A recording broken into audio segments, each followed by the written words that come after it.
Hey Playas, how you doing? Welcome back to another episode of Playas Guide. On this episode of Playas Guide, I'm going to be talking about retro video game movies.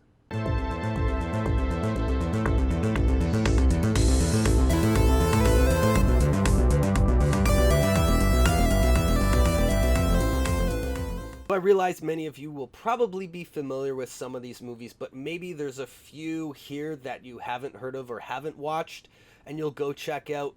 Or you can reminisce about your experiences and thoughts on these movies in the comments below. Now, if you do like this video, it's a little bit different than what I normally do on Playas Guide. Normally it's new retro games, or just talking about different retro games and video game collecting. And if you want to do that, please consider subscribing to the channel because there will be more videos like that. And also the Playas Guide Discord, where there's always an ongoing discussion about those topics. I've also did a video in the past that I'll link at the end here on retro video game cartoons, which you might also find interesting.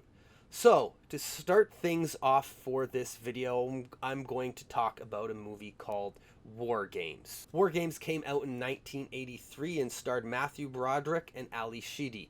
Matthew Broderick was a high school student who was a video game wizard and also a computer hacker who would hack his high school's computer to adjust his grades. When he showed Ali Sheedy this, she was really impressed, so he decided to show off more of his hacking skills. Little did he know, he thought he found a game, an interesting war game, but he was actually hacking a military computer that controlled nuclear warheads. Now, he then later discovered that he wasn't playing a game and that he was actually playing against a computer that was looking to start a nuclear war. So the movie goes from there, where now he has this game that he has to play and win. Otherwise, the world goes into nuclear war.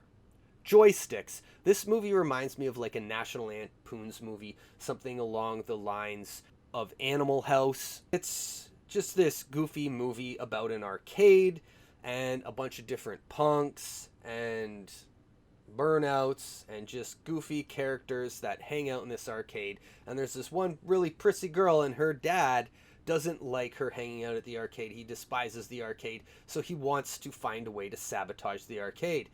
Now, when all the different nerds hanging out in the arcade find out about this, they start a plan to sabotage this guy. So the movie's full of different pranks and antics that go throughout it in order to save the arcade from this rich businessman who wants to have it shut down. In 1989, Fred Savage starred in The Wizard. Now, all of you watching this are probably familiar with this movie, I hope, and if you're not, you need to go watch it as soon as you're done watching this video. It's about a child who has been traumatized by the loss of a family member, and he's looking to go to California. And along the way, his brother, Fred Savage, discovers that he is a wizard at video games and enters him into Video Game Armageddon, a competition much like Nintendo World Championships, where Super Mario Bros. 3 is revealed to the world as a new Super Mario Bros. Game. There is a lot going on here where there's different competitors, such as Lucas, who uses the Power Glove. It's so bad. You probably recognize that famous quote. There's also the members of this child's family, who it's a split family, and they're trying to hunt him down and track him. One side of the family has also hired this child recovery hunter, bounty hunter type guy, and the kids are trying to evade him, well, get good at video games and enter this competition.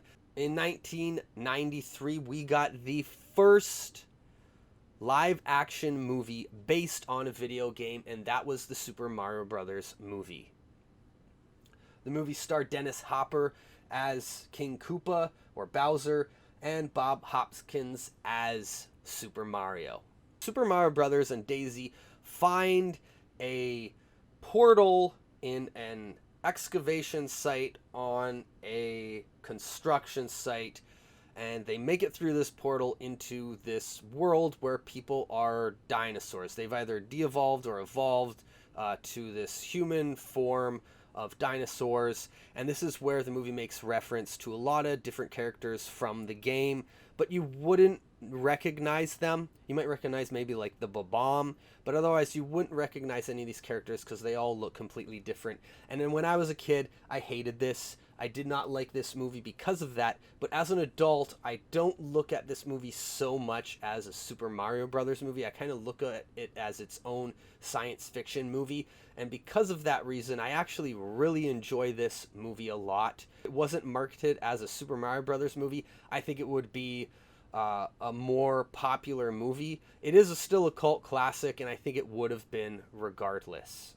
The following year, in 1994, Double Dragon got its own movie. This starred Melissa Milano and Mark DeCasa, who you probably recognize as the T-1000 in Terminator 2.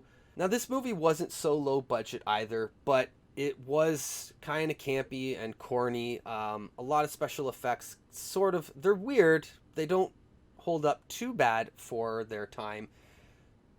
But it's one of those movies that, you might not recognize all of the characters from the game in the movie because they've made changes. It's, this neo post-apocalyptic world that it takes place in, which I guess isn't too far from the Double Dragon games.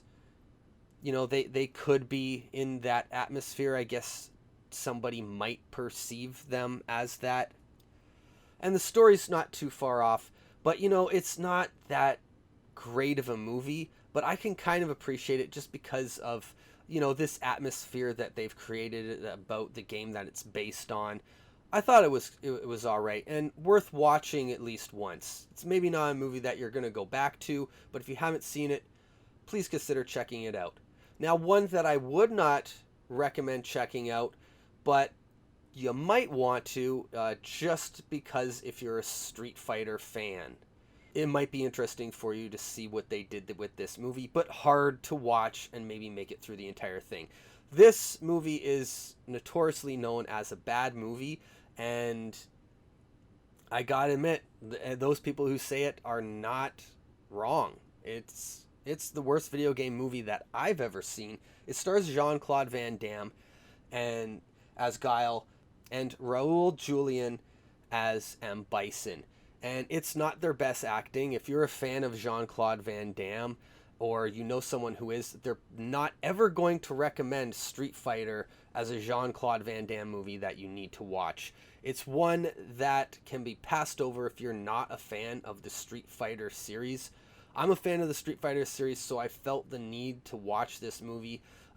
Even having not seen it back in the day, and going into it knowing that it was going to be a bad movie, I still had to watch it because I'm a fan of that fighting franchise. I'm also a fan of Mortal Kombat. Now, the Mortal Kombat movie starring Christopher Lambert as Raiden, you probably know him from the Highlander movies, I didn't think was so bad. Now, sure, some of the special effects and early CGI doesn't hold up all that well today, but at that time, I remember the movie being hyped for the kids that were able to see it. Same with the kids able to play the Mortal Kombat games. But I remember Mortal Kombat 2 being a huge deal, and when this movie came out, being just as big of a deal. And sure, probably a bunch of kids should not have been watching this, because the game and the movie, they really were for adults and not children. But man, it was the talk of the schoolyard back in the day. I could kind of see why people might not like the movie now. It is very dated, but I didn't think that this one was too bad and would watch it again. There was a movie called Wing Commander starring Freddie Prinze Jr., and I don't know a lot about the Wing Commander series. I've played the one Wing Commander game on the Super Nintendo. I wasn't really a fan, so I can't say how well this movie follows the story of the games. And I don't remember Wing Commander in the late 90s or early 2000s being a big deal. I knew nobody that talked about it and nobody that talked about this movie. In 2001, Tomb Raider came out starring Angelina Jolie. Now, Lara Croft was a big deal in the video game world and one of the flagship franchises on the PlayStation. Lara Croft became this very recognizable character from video games, and she was all over different magazines at the time and other places, posters in stores where you could pick up games. And I feel like this movie kind of started a thing where films that became video game adaptations became sort of their own franchise, where they would have sequels, reboots, and weren't necessarily tied in directly to the game. So initially, the idea here with video game movies was to sell a movie to fans based on the video game, but then it sort of morphed into something different. And maybe I'll do another episode of this where I'll talk about Silent Hill and Resident Evil, where the movies kind of became their own franchise.